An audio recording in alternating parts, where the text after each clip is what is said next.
Sa Chonburi, Thailand, dalawang magkapatid ang lumabas ng madaling araw para bumili lamang sa isang convenience store. Hindi na sila nakabalik. 3 araw matapos silang mawala, natagpuan ang motorsiklong sinakyan nila. Pero hindi lamang ito basta iniwan sa isang tabi. Piniraso ang motorsiklo at ang mga piyesa nito ay ibinaon malapit sa isang lumang sementeryo. Ang paghahanap sa magkapatid ang nagturo sa mga pulis sa isang masukal na lugar kung saan 2 katawan ang narecover. Pero hindi pa rin nagtapos ang kaso. Habang iniimbestigahan ang nangyari, may lumitaw na impormasyon tungkol sa isa pang pagkawala, isang pamilyang Thai na ilang linggo nang hinahanap ng kanilang mga kamag-anak. 2 magkapatid, isang pamilya, 2 libingan, 5 buhay ang nawala, at isang tanong ang naiwan. Bakit ang pamilyang unang nawala ang siyang huling natagpuan? Bago tayo magpatuloy, kung gusto mo ang ganitong mga kwento, malaking tulong ang pag-like, pag-comment at pag-subscribe sa Kwentong Kakaiba TV. Sa simpleng suporta mo, mas marami pa tayong kwentong mababalikan ng may respeto at pag-iingat. Si Diana Nazimova ay 22 anyos, samantalang ang nakababatang kapatid naman niyang si Roman Nazimova ay 17 anyos. Ayon sa kanilang inang si Sarina, lumipat siya sa Thailand noong 2018. Sumunod sa kanya sina Diana at Roman noong 2021. Nag-aaral ang 2 magkapatid sa Pattaya area at masanay sa Russian at English kaysa Thai. Hindi sila mga turistang saglit lamang bumisita. Sa Thailand na umiikot ang karaniwan nilang buhay. Sa ibang bahagi naman ng Hua Yai, nakatira ang isang pamilyang Thai. Sina Wichian na Wongsa, 53, ang kanyang partner na si Chantana Chatin, 50, at ang anak nilang si Nichapa, 18. Ayon sa kanilang mga kamag-anak, kumikita si Chantana sa paggawa at pagbibenta ng chicharong baboy. Si Nichapa naman ay nagtatrabaho umano sa isang convenience store. Payak ang kanilang kabuhayan na may karaniwang gastusin para sa bahay at pag-aaral. Mariin namang itinanggi ng kanilang mga kamag-anak ang kumalat na paratang na sangkot sila sa iligal na droga. Sa mga unang ulat, magkaibang pamilya at magkahiwalay na pagkawala ang mga ito. Wala pang dahilan noon para isipin ng kanilang mga mahal sa buhay na magtatagpo ang 2 kaso. Pero bago mawala sina Diana at Roman, mayroon ng isang pamilyang hindi umuwi. Ayon sa missing person account na inilabas sa mga lokal na ulat, huling naitala ang pamilya ni Wichian noong June 27, bandang 3:39 ng hapon. Noong July 7 naman, nag-report ang kanilang mga kamag-anak sa Hua Yai Police Station. May dahilan sila para mangamba. Ayon sa kapatid ni Chantana, karaniwan itong nagpapaalam o tumatawag kapag aalis. Ngunit sa pagkakataong iyon, walang sumasagot sa phone ni Wichian, Chantana at Nichapa. Nang puntahan ng mga kamag-anak ang kanilang bahay, walang malinaw na senyales ng gulo. Naroon ang karamihan sa mga gamit, naroon din ang pick-up ng pamilya. Mukhang normal ang bahay, pero iyon din ang nakapagpalalim sa kanilang pangamba. Kung kusang umalis ang 3, bakit iniwan nila ang sasakyan, ang karamihan sa kanilang gamit, at maging ang aso? Paulit-ulit na bumalik ang mga kamag-anak para pakainin ang asong naiwan. Patuloy silang tumawag. Nagtanong din sila kung maaaring ma-check ang signal ng mga phone. Pero ayon sa kanilang salaysay, wala silang natanggap na malinaw na progreso o sapat na update. Isang Honda Wave motorcycle lamang ang napansin nilang nawawala. Lumipas ang mga araw at naging mga linggo. Habang naghihintay ang kanilang mga kamag-anak ng tawag na hindi dumating, isa pang ina ang nagsimulang maghanap sa kanyang mga anak. Madaling araw noong July 26 nang umalis sina Diana at Roman sa kanilang tirahan sa Hua Yai. Sakay sila ng Honda ADV. Ayon sa kanilang ina, bibili lamang ng magkapatid sa isang malapit na convenience store. Isang ordinaryong lakad lamang sana iyon. Yung tipong hindi mo iisiping kailangan pang ipag-alala. Pero hindi na sila nakabalik. Ayon sa Pattaya Mail, may CCTV na iniulat na nagpapakitang may isa pang motorsiklong sumusunod sa magkapatid. Pagkatapos, nakapagpadala umano si Diana ng mensaheng may markang urgent. Pakiramdam daw niya may sumusunod sa kanila. May lumabas din umanong babala sa kanyang phone tungkol sa isang hindi kilalang Bluetooth tracker sa paligid.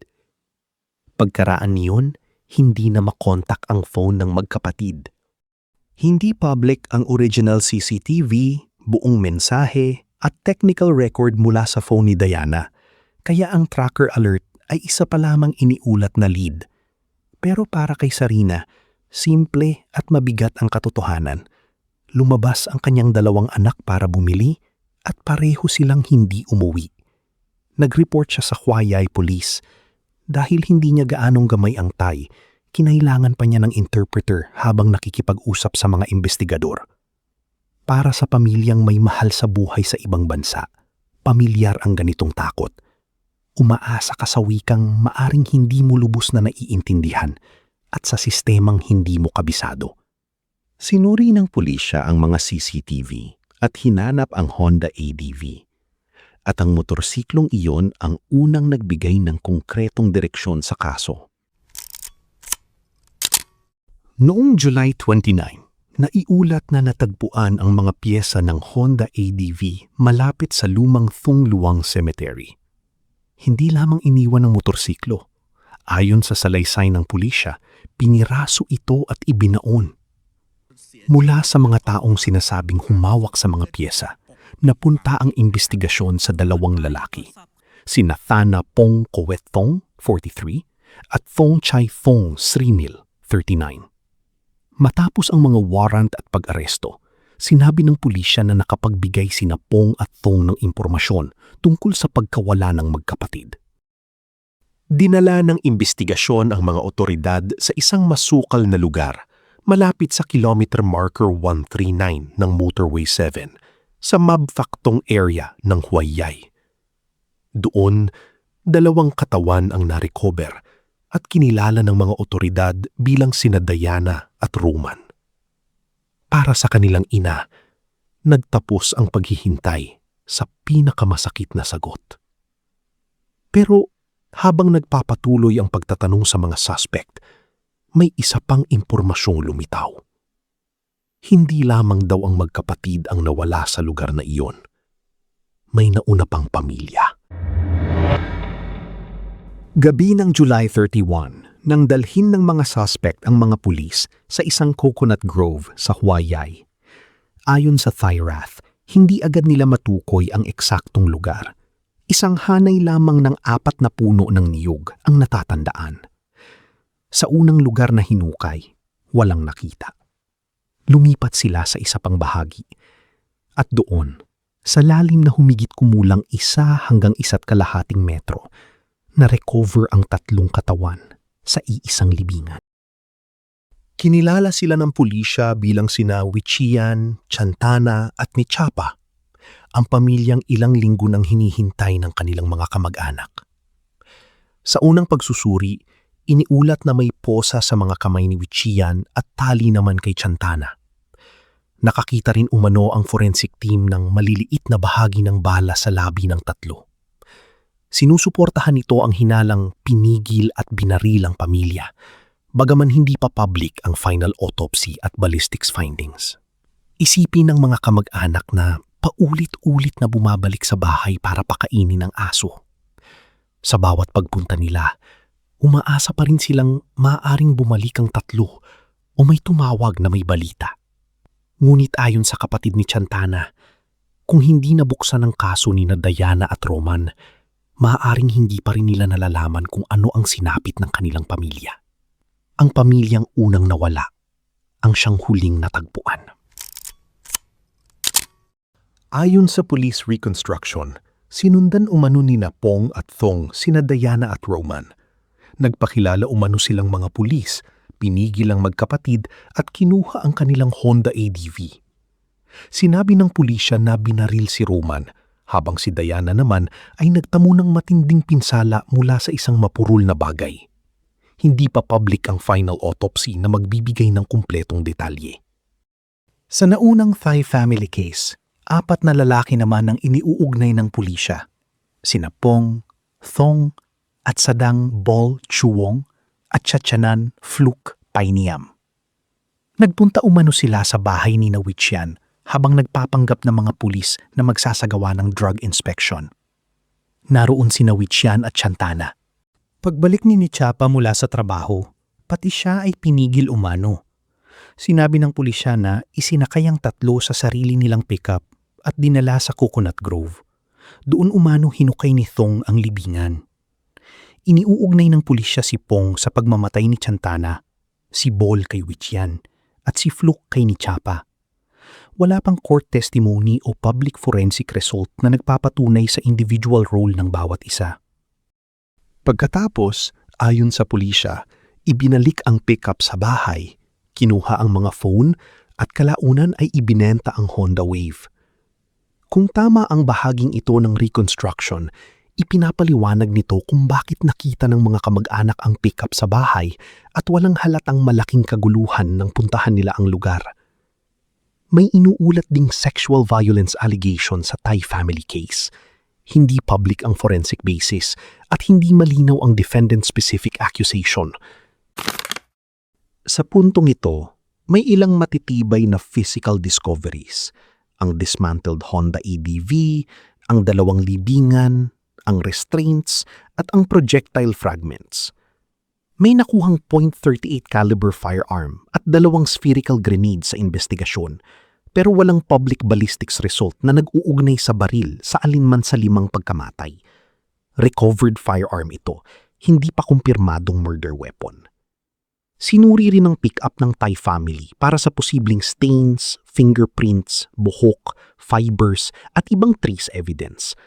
Wala pang public laboratory result. Mahalaga ang sinasabing admissions. Bagaman sinabi ng pulisya na mga pahayag ni Pong at Thong ang nagturo sa mga libingan, hindi sapat ang umamin sila upang tapusin ang kaso. Kailangang patunayan kung legal at kusang ibinigay ang statements at kung tugma ang mga ito sa independent evidence. May hiwalay ding bersyon si Fluk. Aminado siyang kasama siya sa insidente ng krimen ng Thai family, pero sinabi niyang nilinlang at pinilit lamang siya at natakot siyang mapatay kapag tumanggi. Ayon sa pamilya ni Chantana, paulit-ulit silang humingi ng tulong matapos mag-report noong July 7. Noong August 2, sinabi ng Chonburi Police na may mga hakbang sila na ginawa, ngunit kulang o magulo ang ilang impormasyong natanggap. Kinilala rin nila na hindi naging sapat ang update sa pamilya. Pero ito ang malinaw. Halos 1 buwan ang lumipas at ang pamilya ni Wichian ay natagpuan lamang ng lumawak ang investigasyon sa pagkawala ni Diana at Roman. Sa kasalukuyan, nasa investigation at detention stage pa ang 2 kaso. Iniulat na pinayagan ng Pattaya Provincial Court na manatili muna sa custody ang mga suspect habang nangangalap ng ebidensya ang pulisya. Tinanggihan ang bail, bagaman malinaw lamang sa reports ang bail denial kina Pong at Thong. Kabilang sa mga aligasyon ng pulisya ang premeditated murder, robbery habang nagpapanggap na pulis, pagtatago sa mga katawan, at illegal possession ng firearms. May hiwalay ding explosives at sexual violence allegations sa aggregate reporting. Wala pang public guilty plea, trial, verdict o sentence. Wala rin pang inilabas na full autopsy at ballistic result. Sa madaling salita, may mga suspect at may working theory ang pulisya, pero wala pang hatol. Hindi pa closed ang kaso. Sa dami ng ulat tungkol sa kasong ito, madaling maalala ang mga suspect, ang 2 libingan, at ang motorsiklong piniraso. Pero bago naging bahagi ng isang headline, sina Diana at Roman ay magkapatid na lumabas para sa isang ordinaryong lakad. Sina Wichian, Chantana at ni Chapa naman ay pamilyang may payak na hanap buhay, asong kailangang pakainin, at mga kamag-anak na araw-araw naghihintay ng tawag. Ang isang pamilya ay unang nawala. Ang isa naman ang unang nagbigay ng malinaw na lead. At sa bandang huli, ang paghahanap sa isang motorsiklo ang nagbigay ng sagot sa dalawang pamilya. Ngunit dumating ang sagot na yon ng huli na. Sa ngayon, bahagi pa lamang ng katotohanan ang hawak ng mga otoridad. At marahil iyon ang pinakamabigat na iniwan ng Chonburi 5. Kapag may nawawala, bawat oras, bawat CCTV frame, bawat phone record, at bawat update sa pamilya ay maaaring maging pagitan ng patuloy na paghahanap at isang sagot na dumating ng huli. Kung may bahagi ng kasong ito na sa tingin ninyo ay dapat pang suriin, maaari ninyong ibahagi ang inyong pananaw. Ngunit panatilihin nating maingat at magalang ang talakayan. Ito ang Kwentong Kakaiba TV. Totoong kwento, kakaibang dilim.